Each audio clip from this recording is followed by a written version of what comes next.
모세가 백성에게 이르되 너희는 두려워하지 말라. 가만히 서서 여호와께서 오늘 너희를 위하여 행하시는 구원을 보라. 너희가 오늘 본 일곱 사람을 영원히 다시 보지 아니하니라. 여호와께서 너희를 위하여 싸우시니라. 너희는 가만히 있으시니라. 여호와께서 모세에게 이르되 너는 역지하여 내게 부르짖니라. 이스라엘 자손에게 명령하여 앞으로 나아가 하고. 아멘.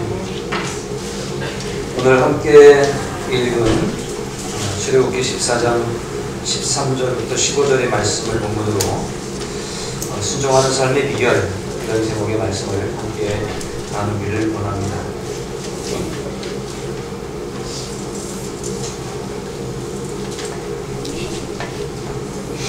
우리가 삶을 살면서 늘 편안하기를 원하고 있지만 우리 삶이고 늘 편안한 것만은 아니다 하는 것을 살면 살수록 느낍니다.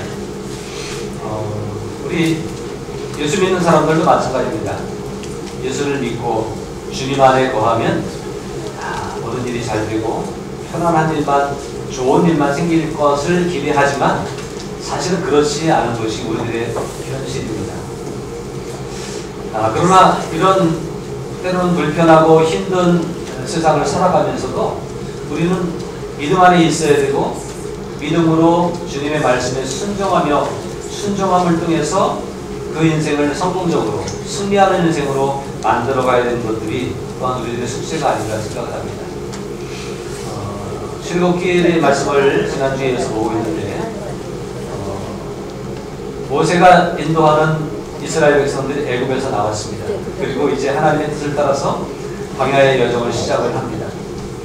광야의 여정을 시작하고 가는 동안에 하나님은 하나님의 뜻이 있으셔서 그들을 빠른 길로 인도하지 않고 홍해길로 돌려서 그 걸음을 인도하셨죠. 그리고 한동안 가고 있는데 모세에게 하나님 명령하십니다. 그 바닷가에다가 장막을 쳐라. 그래서 바닷가에 하나님의 뜻을 따라서 14장 1절 지금은 바닷가에 장막을 쳤습니다. 그래서 좀 쉬게 하시려고 합니다. 그런데 그 바닷가에 장막을 치고 있는 이스라엘 백성들의 그 상황 가운데서 어떤 일이 벌어졌냐면 애굽의 바로 왕이 이스라엘 백성들을 내보내줬죠. 하나님의 강압적인 기적과 이런 것들을 통해서 두 손 두 발 들고 항복하고 이스라엘 백성들을 내보내줬는데 가만히 생각해 보니까 억울한 거예요. 그 애굽을 위해서 일을 시켰던 노예로 부려먹던 그 많은 사람들을 내보냈으니 얼마나 억울해요. 그래서 다시 완악한 마음을 가지고 저들을 다시 잡아야겠다고 병거 600대를 동원해서 군사들이 쫓아오는 그런 상황이 벌어집니다. 자, 이 상황은 이스라엘 백성들에게는 굉장히 난처한 상황입니다. 하나님이 가는 길을 돌려서 바닷가에다가 진을 치게 하셨는데 그 저 뒤편에는 애굽의 군대가 이들을 다시 잡아가지고 쫓아오고 있는 상황입니다. 다시 보면 앞에는 바다로 막혔고 뒤에는 애굽의 군대가 쫓아오는 그런 상황입니다. 우리는 이런 상황들을 사면초가 라고도 얘기하고 또 첩첩산중이라고도 말할 수 있을까요? 피할 데가 없는 거죠. 이런 상황을 처하게 된 이스라엘 백성들의 상황은 참 난처하고 막막했을 겁니다. 그래서 그들은 이 상황 가운데서 이렇게 반응을 보이죠. 10절에 보니까 바로가 가까이 올 때에, 이건 바로가 직접 온 게 아니라 바로가 보낸 군대가 병거 600승을 앞세우고 군인들이 막 쫓아오는 거예요. 이스라엘 자손이 눈을 들어본 즉 애굽 사람들이 자기들 뒤에 이를지라 가까이 다 온 거예요. 곧 그들이 와서 이들을 죽일 수도 있고 다시 이렇게 몰아서 애굽으로 끌어가려고 그렇게 오고 있잖아요. 그런 상황이 벌어지니까 도망갈 수 있는 상황도 아니고 후퇴할 수 있는 상황도 아니고, 그래서 이스라엘 자손이 심히 두려워하여 여호와께 부르짖었다라고 말합니다. 힘들고 어려운 일이 생기면 이와 같이 막막한 일을 만날 때에 인생으로서 자연스럽게 나오는 모습들이 이런 모습일 것 같아요. 걱정되고 염려하고 두려움에 휩싸이게 되고 실망하게 되고 이런 상황이 벌어지게 되는 거죠. 이스라엘 백성들은 이런 상황 가운데서 심히 두려워했다고 그랬습니다. 이게 어쩌면 당연한 인간으로서 당연한 모습일 겁니다. 우리도 어떤 문제를 만날 때에 심히 두려움에 휩싸일 때가 사실은 있지 않습니까? 우리 학생들이 시험을 치를 때에 두려움에 엄습당할 때가 있지 않습니까? 또 어떤 사람들은 사람을 만나는 것이 힘들어서 누군가를 만나고 약속을 잡으면 가슴이 벌렁벌렁. 제가 아는 어떤 청년은 입사를 위해서 취직을 위해서 면접을 봐야 되는데 면접을 어떻게 볼지 모르겠다. 사람을 만나면 입이 안 떨어지고 가슴이 뛰어서 감당할 수가 없다고 걱정하는 사람도 많습니다. 우리는 걱정스러운 일들이 세상에 가면서 참 많습니다. 여러분 무엇 때문에 걱정하십니까? 혹시 경제적인 여건이 여의치 않아서 걱정하고 계십니까? 그래서 두렵고 떨림 가운데 있습니까? 몸이 자꾸 약해지는 것 같아서 걱정하고 계십니까? 아니면 어떤 일들이 풀려야 되는데 풀리지 않고 계속 이렇게 쪼여지는 것 같아서 그것 때문에 힘들어하고 계십니까? 그러면 당연히 두려움이 엄습해오고 있고 걱정이 되게 돼 있죠. 그래서 이스라엘 백성들도 그런 가운데서 걱정을 하고 있었는데 뿐만 아니라 걱정만 하면 또 그나마 다행인데 이 걱정은 자꾸 또 거기서 발전을 시켜서 불평을 하게 하고 불만을 품게 하고 원망하게 하고 이런 모습을 가져오게 되죠. 신세를 한탄하게 하고 왜 나만 이런 어려움을 겪게 하냐고 이러면서 그런 상황을 더 힘들게 몰아가는 일들이 있습니다. 11절, 12절에 보니까 그들이 또 이스라엘 백성들이 심히 두려워하는 마음을 가지고 앞으로도 갈 수 없고 앞에는 바다가 막혀 있으니까 뒤로도 어떻게 할 수 없는 그래서 앞뒤에서 딱 떼가지고 마치 죽을 것 같은 느낌을 받았을 때에 그들은 모세에게 이렇게 얘기합니다. 애굽에 매장지가 없어서 당신이 우리를 이끌어내어 이 광야에서 죽게 하느냐. 다 죽게 생겼다는 거죠. 꼼짝없이 죽을 것 같은데 군대에 의해서 칼에 죽을 것 같고 또 바다에 빠져 죽을 것 같고 여러 가지 그런 위기들이 있어요. 우리가 몸이 아프면 꼭 죽을 것 같고 속상한 일이 생기면 답답해서 죽을 것 같고 미치고 팔짝 뛸 것 같은 생각을 해본 적이 있으십니까? 이런 상황이잖아요. 그러니까 죽을 것 같으니까 여기서 죽느니 차라리 애굽에 있는 공동묘지에 묻히는 것이 더 낫지 않았겠느냐 이렇게 얘기하고 있는 거예요. 어찌하여 우리를 이끌어내어 이 광야에서 죽게 하느냐 어찌하여 당신이 우리를 애굽에서 이끌어내어 우리에게 이같이 하느냐 지금 죽을 일밖에 남지 않았지 않느냐 이걸 누구한테 돌리는 거예요? 모세에게 돌리는 거예요. 물론 모세가 가자고 해서 따라온 건 맞아요. 그렇지만 이 모든 문제를 바다가 가로막고 있다고 하는 문제가 모세 때문은 아니잖아요. 바로가 쫓아오는 문제가 모세 때문만은 아니잖아요. 그런데 주동자였던 모세에게 불평과 원망을 쏟아붓습니다. 우리가 애굽에서 당신에게 이른 말이 이것이 아니냐 그래서 우리가 안 따라간다 하지 않았냐 이렇게 얘기하고 있는 거죠. 이러기를 우리를 내버려두라 우리가 애굽 사람을 섬길 것이라 하지 아니하더냐 애굽 사람을 섬기는 것이 광야에서 죽는 것보다 낫겠다. 애굽에서 비록 포로로 있고 노예로 살고 있지만 죽는 것보다 낫지 않겠느냐 그러면서 원망과 불평을 쏟아붓습니다. 이것도 어쩌면 인간으로서의 자연스러운 당연한 모습이 아닌가 하는 생각을 해봅니다. 힘들면 짜증이 나고 힘들면 불평이 생기고 힘들면 원망할 대상을 찾게 되고 힘들면 누군가 자꾸 이렇게 한번 쉬고 싶은 것이 우리들에게 있는 기본적인 마음일 거예요. 혹시 여러분 힘들다고 바가지를 막 긁는 분 계십니까? 내가 힘들기 때문에 괜히 옆에 있는 사람은 잠 못 자게 하는 경우 없으십니까? 나 힘든 것 때문에 괜히 자식들 들볶았던 적이 없으십니까? 이게 사람의 모습이긴 한데 이건 우리가 좀 이렇게 멀리해야 될 모습이 아닌가. 원래 인간의 모습이긴 하지만 이걸 좀 제거하고 정리해야 되는 모습이 아닌가 생각을 합니다. 사람이 다 그렇지 뭐 그러면서 살아가다 보면 발전할 수 없습니다.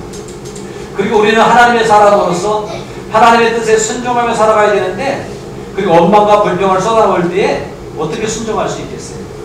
하나님이 우리를 죽이려고 여기까지 끌어오셨나, 이렇게 하나님에 대한 반감을 가지게 될 때에 어떻게 하나님의 말씀 앞에 앞으로 순종하고 따라갈 수 있겠어요? 그래서 이런 것들을 우리가 두려움과 원망과 불평, 이런 것들을 어떻게 하면 누를 수 있을까? 어떻게 하면 순간순간 찾아오겠지만 어떻게 하면 좀 밀쳐버릴 수 있을까? 대적해버릴 수 있을까? 그렇게 고민하면서 우리의 믿음을 세워갈 수 있으면 좋겠습니다. 모세는 참 난감하죠?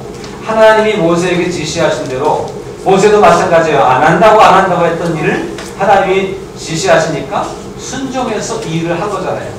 그런데 모세에게 돌아오는 결과는 이렇게 힘들고 어려운 일이었어요. 그러나 모세는 처음에 부름 받았을 때는 계속 거부하고 계속 못한다 그러고 계속 입히게 잡히게 되면서 빠져나가려고 했지만, 결국 하나님의 뜻인 줄 알고 그 뜻을 받아들인 이후에는 그렇게 핑계하지 않고 또 두려워하거나 원망하지 않고 믿음으로 반응하고 있는 모습을 볼 수 있습니다.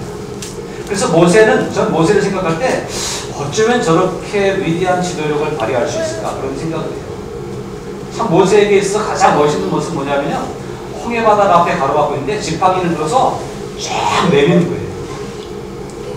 내밀었는데 안 갈라지면 어떻게 되죠?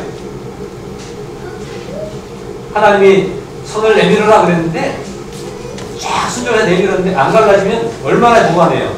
얼마나 부끄러워요. 그런데 모세는 내밀더라고요. 저는 모세를 보면서 제가 얼마나 부끄러운가 하는 생각을 했어요. 저는 참 성격이 소극적이어서 이렇게 막 당당하게 믿습니다 막 이렇게 못하거든요. 근데 모세는 하더라고요. 그 모세의 능력이 아니라 제가 오늘 말씀을 준비하면서 모세는 하나님의 뜻이었기에 순종함으로 할 수 있었구나, 그런 생각을 했습니다. 저도 이제 앞으로 조금 더 적극적으로 주여 믿습니다, 귀신아 떠나라, 이렇게 좀 하려고 해요. 여러분 병든 자들이 있다면 하나님께 믿고 의지하고 기도하십시오. 하나님이 치료해 줄 줄도 믿습니다. 해야 되겠네요. 모세는 어떻게 저럴 수 있을까? 그런데 순종하기로 결단했기 때문에, 하나님께 의지하고 순종할 수 있었기 때문에 가능한 일이었다고 저는 확신합니다. 근데 모세가 이렇게 순종할 수, 그런 어려운 일에 순종할 수 있었던 것은 모세가 일반적인 사람들에게 있는 그러한 모습들이 없지 않지만 그것들을 믿음으로 승화시키고 억누르고 잘 절제하고 하는 가운데서 이렇게 온전한 순종의 길을 갈 수 있었다고 저는 생각을 합니다. 그래서 오늘 우리가 순종할 수 있는 비결이 무엇인가를 함께 보려고 합니다. 모세가 오늘 우리가 읽은 본문의 13절에서 이렇게 말씀하고 있죠. 모세가 백성에게 이르되 너희는 두려워하지 말고 가만히 있어서 여호와께서 오늘 너희를 위하여 행하시는 구원을 보라. 너희가 오늘 본 애굽 사람을 영원히 다시 보지 못하리라. 애굽의 군대가 쫓아오고 있습니다. 앞에는 도망갈 길 없이 꽉 막혀 있습니다. 그래서 걱정에 휩싸이고 두려움에 엄습당하고 있는 이스라엘 백성들이 그것 때문에 막 어쩔 줄 몰라는 거예요. 막 발을 두르고 발을 엉덩 구르면서 어쩔 줄 모르는 거예요. 마치 빚쟁이가 쫓아오는 것처럼, 마치 발뒤에 불 떨어진 듯 그렇게 풀싹거리고 힘들어하고 있는 그러한 상황 가운데 하나님은, 모세는 백성들에게 가만히 있어라. 여러분, 이 가만히 있어라라고 하는 것이 얼마나 중요한 의미인지 알 수 있습니다. 저는 살면서 어떤 사람들하고 대화하면서 저희 가족 중에도 그런 분들이 있는데 깜짝 놀랐다 이런 사람이 있어요. 깜짝 놀라지 마시기 바랍니다. 우리가 살면서 깜짝 놀랄 일이 있지만 깜짝 놀라는 것은 우리 믿음을 흔드는 일일 수 있어요. 가만히 있어요. 위기 속에서, 어려움 속에서 들리지 말고 설레지 말고 막 어쩔까 말을 부르고 걱정에 휩싸이지 말고 가만히 있으라. 이 말씀은 또다시 합니다. 14절에 여호와께서 너희를 위하여 싸우시더니 너희는 가만히 있으시고. 가만히 있으라고 하는 의미는 무엇일까요? 왜 가만히 있으라고 하는 거죠? 두려워하지 말라고 하는 거예요. 두려워하지 말라는 거예요. 걱정스럽고 두려워서 염려해서 어떻게 할까 이럴까 누굴 찾아갈까 뭘 할까 막 이러고 있는 게 아니라 가만히 있어라라고 하는 얘기는 하나님 앞에 잠잠하고 가만히 있으라라고 하는 얘기예요. 제자들이 하루는 배를 타고 바다를 건너가다 풍랑을 만납니다. 풍랑이 막 배를 산불같이 몰려오니까 두려움에 휩싸여가지고 예수님을 깨웁니다. 주무신 예수님을 깨우면서 주여 주여 우리가 죽게 생겼습니다. 우리가 죽게 됐는데 가만 보고만 계시겠습니까? 그리고 예수님을 깨우는 거예요. 근데 주님이 일어나셔서 하시는 말씀이 어찌하여 두려워하느냐 어찌하여 무서워하느냐 믿음이 작은 자들아 이렇게 말씀하고 있습니다. 믿음이 있는 사람들은요 믿음 안에서 들레는 사람이 아니에요. 믿음 안에서 출렁거리는 세상이 출렁거려도 우리는 출렁거리지 않고 가만히 있을 수 있어야 돼요. 하나님이 우리의 하나님이시기 때문에 하나님 안에서 두려움이 몰려오지만 두려워하지 말고 두려움에 휩싸이지 말고 하나님을 의지함으로 가만히 잠잠히 있을 수 있는 그런 여기서부터 다스림을 받을 수 있는 우리들이 될 수 있길 바랍니다. 어떤 걱정거리가 오늘 우리에게 몰려옵니까? 무엇이 우리를 두렵게 합니까? 어떤 것 때문에 오늘 우리가 밤잠을 이룰 수 없는 상황이 벌어졌습니까? 그러나 그것 때문에 우왕좌왕하고 이리 뛰고 저리 뛰고 아까 제가 말씀드린 것처럼 미치고 발짝 뛰는 상황이라고 그렇게 말하지 말고요. 가만히 잠잠히 하나님만 바라볼 수 있는 그런 믿음이 우리 안에 있으면 좋겠습니다. 이사야 41장 10절에 보니까 두려워하지 말라 내가 너와 함께 함이라 놀라지 말라 나는 내 하나님의 됨이라 내가 너를 굳세게 하리라 참으로 너를 도와주리라 참으로 나의 의로운 오른손으로 너를 붙들리라고 말씀합니다. 이건 이사야에게 하신 말씀이 아니라 이스라엘 백성에게 하신 말씀이고 이스라엘 백성에게만 제한된 말씀이 아니라 오늘 모든 믿음의 사람들에게 하신 하나님의 음성입니다. 두려워하지 말라는 게 내가 너와 함께 하겠다고 하는 거예요. 내가 붙들어줄 것이다. 세상은 출렁거립니다. 마치 배를 타고 있는 제자들이 흔들리는 배 위에서 빠져줄 것 같은 위기를 느꼈을 때와 같이 출렁거릴 것입니다. 그러나 주님이 계시기 때문에 주님이 붙잡아 주시기 때문에 그 출렁거리는 세상 속에서도 굳게 서 있을 수 있도록 하나님이 함께 하실 줄을 믿으시기 바랍니다. 요한복음 16장 33절에 예수님은 이렇게 말씀합니다. 이것을 너희에게 이르는 것은 너희로 내 안에서 평안을 누리게 하려 함이라. 세상에서는 너희가 환난을 당하나 담대하라. 내가 세상을 이기었다. 환난을 당할 수도 있어요. 그러나 그 환난을 이기신 주님, 죽음을 극복하시고 부활하신 주님이 나에게 함께 계시고 나와 나의 주님이시잖아요. 그러므로 예수님이 나한테 계시다고 하는 사실을 믿는 믿음으로 우리는 두려워하지 않을 수 있기를 바랍니다. 흔들리지 않을 수 있기를 바랍니다. 막 이리 뛰고 저리 뛰고 한다고 길이 나오는 것이 아니라 묵묵히 잠잠히 하나님의 때를 기다리는 것이 믿음이라고 하는 사실이에요. 흔들리면 순종하기가 없어요. 어떻게 순종하겠어요? 순종해서 여기다 진을 치라고 해서 진을 쳤는데 하나님 이게 뭡니까? 이렇게 불평하게 되는데 어떻게 앞으로 순종하겠어요? 그러나 하나님의 능력의 손을 의지하고 하나님이 내 편이시라고 하는 것을 믿으면서 그 말씀 앞에서 순종의 길을 결단하고 나아갈 수 있는 우리가 되었으면 좋겠습니다. 또 말씀합니다. 다시 13절 다시 보면 모세가 백성에게 이르되 너희는 두려워하지 말고 가만히 서 있으라라고 말씀한 뿐만 아니라 여호와께서 오늘 너희를 위하여 행하시는 구원을 보라. 우리의 인생이지만 우리의 인생을 주관하시는 분은 하나님이시고 우리의 인생을 열어가실 분도 하나님이시라고 하는 사실을 믿고 내가 무엇을 하는 것이 아니라 나라에 하게 하실 하나님이 계시다고 하는 사실을 믿고 하나님을 의지하라는 거예요. 지금 이스라엘 백성들은 앞에 홍해를 바라보면서 앞이 캄캄합니다. 이걸 어떻게 건너가지? 건너갈 수 없어요. 뒤에 쫓아오는 애굽의 군대를 보니까 훈련된 정말로 싸움에 능숙한 사람들이 막 몰려오는데 감당할 수가 없는 거예요. 이걸 어떻게 감당하지? 막막한 겁니다. 그러나 그 홍해를 바라보면 두렵고 뒤에 쫓아오는 군대를 바라보면 막막하지만 그러나 그것을 바라볼 것이 아니라 믿음의 사람은 우리를 도우시는 하나님이 우리와 함께 계시다고 하는 사실을 바라볼 수 있어야 된다고 하는 사실이에요. 믿음이라고 하는 게 뭡니까? 믿음은 눈에 보이진 않습니다. 그러나 믿음은 내가 하나님의 손에 붙잡혔다고 하는 것, 내가 하나님을 의지하면 하나님이 나를 책임져 준다고 하는 것, 하나님이 나의 이 땅에서의 삶뿐만 아니라 영원까지 책임져 주시다고 하는 것을 믿는 것이 믿음이잖아요.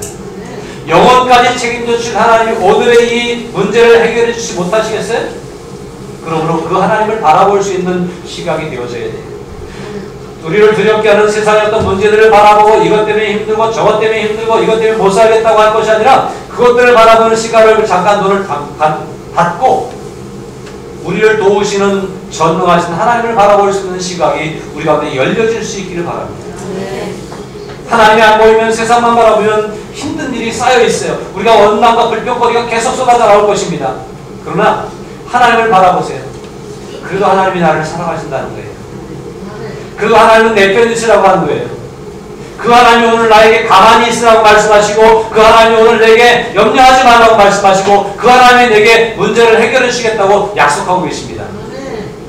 그러므로 그 하나님을 바라볼 수 있는 저와 여러분들의 시각이 될 수 있기를 주님의 이름으로 축복합니다. 14절에 여호와께서 너희를 위하여 싸우시니 하나님은 우리를 위해 싸우시는 분이신 줄로 믿습니다. 하나님이 우리를 위해 싸우신다고 하는 얘기를 들으면서 하나님은 나를 위해서 싸우시는구나 라고 생각하기 쉽습니다. 그렇게 생각하는 것이 틀리지 않아요. 세상에 많은 사람들 가운데 하나님을 잘 신실하게 믿는 사람들을 위해서 하나님은 일하시고 그들에게 좋은 일을 열어줄 것입니다. 그러나 하나님이 나를 위해서 싸우시는 목적은 나로 하여금 잘 되게 해서 하나님의 영광을 받으시기 위해서 싸우시는 거예요. 내가 뭘 할 수 있다고 하나님이 나를 위해 하시겠어요. 그러나 믿음이 좋은 사람들이 싸움에서 승리하게 되면 하나님께 영광 돌릴 것이 분명하기 때문에 믿음이 좋은 사람들이 세상에서 잘 되면 사람들이 보고 믿음이 좋으면 저렇게 되는구나, 하나님이 저에게 함께 하시는구나 라고 하면서 생각하며 싸우신다는 거예요. 우리 학생들이 공부하면서 하나님이 나를 위해 싸우실 것을 믿고 공부하세요. 그럼 문제가 술술 풀릴 수도 있습니다. 앞으로 미래가 열려질 것입니다. 하나님이 나를 위해서 영광을 받으시기를 원하시기 때문에 그렇습니다. 그래서 하나님이 나를 위해 싸우신다고 하는 말씀을 마음에 새기고 세상의 어떤 어려운 환경에 휩싸여서 두려워하지 않고 그 두려움을 물리치고 두렵게 하는 요인들을 바라보고 걱정하는 것이 아니라 그 속에서도 우리를 흔들리지 않게 붙잡아 주시는 주님을 바라볼 수 있는, 오직 주님만 바라볼 수 있는 그런 믿음을 가질 수 있어야 할 것입니다. 시편 46편 10절에 보니까 이르시기를 너희는 가만히 있어 내가 하나님됨을 알지어다. 내가 문나라 중에서 높임을 받으리라. 내가 세계 중에서 높임을 받으리라 하시도다. 두려워하지 말고 가만히 있고 그리고 하나님이 하나님 되심을 나타내신다고 하는 거예요. 그러므로 하나님을 바라볼 수 있는 우리들이 되어야 됩니다. 이사야 12장 2절에 보니까 보라 하나님은 나의 구원이시라. 내가 신뢰하고 두려움이 없으리니 주 여호와는 나의 힘이시며 나의 노래시며 나의 구원이시니라. 하나님은 나에게 이런 분이신 줄로 믿습니다. 하나님을 바라보시는 믿음의 사람들이 되시기를 주님의 이름으로 축복합니다. 하나님이 이런 고백을 하고 있는 모세에게 이제 말씀합니다. 아까 제가 모세가 부럽다 했잖아요. 그런데 모세에게 말씀합니다. 여호와께서 모세에게 이르시되 너는 어찌하여 내게 부르짖느냐. 이스라엘 자손에게 명령하여 앞으로 나아가게 하고. 기도하고 있는 모세에게, 그 위기 속에서 모세는 기도한 거예요. 그런데 기도하고 있는 모세에게 기도만 하고 있지 말고 어떻게 하라고요? 나아가라는 거예요. 어디로 나가야 되죠? 앞에는 홍해바다가 가로막고 있고 뒤에는 애굽의 군대가 쫓아오고 있는 상황 가운데서 갈 수 있는 곳이 없어요. 그런데 하나님은 기도했으니 어디로든 가라는 거예요. 기도했으니 어디로든 가라는 거예요. 우리의 믿음은 기도만 하는 믿음이 아니라 기도하는 대로 행하는 믿음이 되어야 될 줄로 믿습니다. 여러분 기도 열심히 하세요. 하나님 도우실 줄로 믿고 기도하세요. 하나님 도와주세요. 하나님 인도해주세요. 내가 가겠습니다. 기도하고 이제 기도했다면 이로써 그 길로 가는 거예요. 하나님이 열어주실 줄로 믿습니다. 가만히 앉아서 열릴 때만 기다리는 게 아니라 열어주시기를 기도했다면 나가는 거예요. 열어주시기를 위해 기도했다면 그때 사람을 만나는 거예요. 열어주시기를 위해 기도했다면 그때 어떻게 가야 될지를 찾아보는 방법을 찾아보는 거예요. 기도했기 때문에 하나님은 열어주시고 인도해 주실 줄로 믿습니다. 이것도 순종이에요. 우리는 믿음 안에서 내가 10년 동안 기도했는데 20년 동안 기도했는데 그러고 계속 기도만 하는 경우도 있어요. 기도했다면 입을 열어 전하세요. 기도했다면 그 길로 나아가 보세요. 기도했다면 걸음으로 직접 행해 보십시오. 하나님이 인도하실 줄로 믿습니다. 지팡이를 들고 손을 바다 위로 내밀다는 거예요. 기도했더니 바다가 열렸습니까? 안 열렸어요. 근데 모세에게 지팡이를 들어서 바다를 향해 내밀다는 거예요. 하나님이 방향을 제시해 주셨는데 어디로 가라는 거예요? 백성들을 데리고 가라. 어디로 가라는 거예요? 바다 쪽으로 가라는 거예요. 근데 바다 쪽으로 가는데 손을 내밀다는 거죠. 모세는 내밀었을까요? 안 내밀었을까요? 내밀었습니다.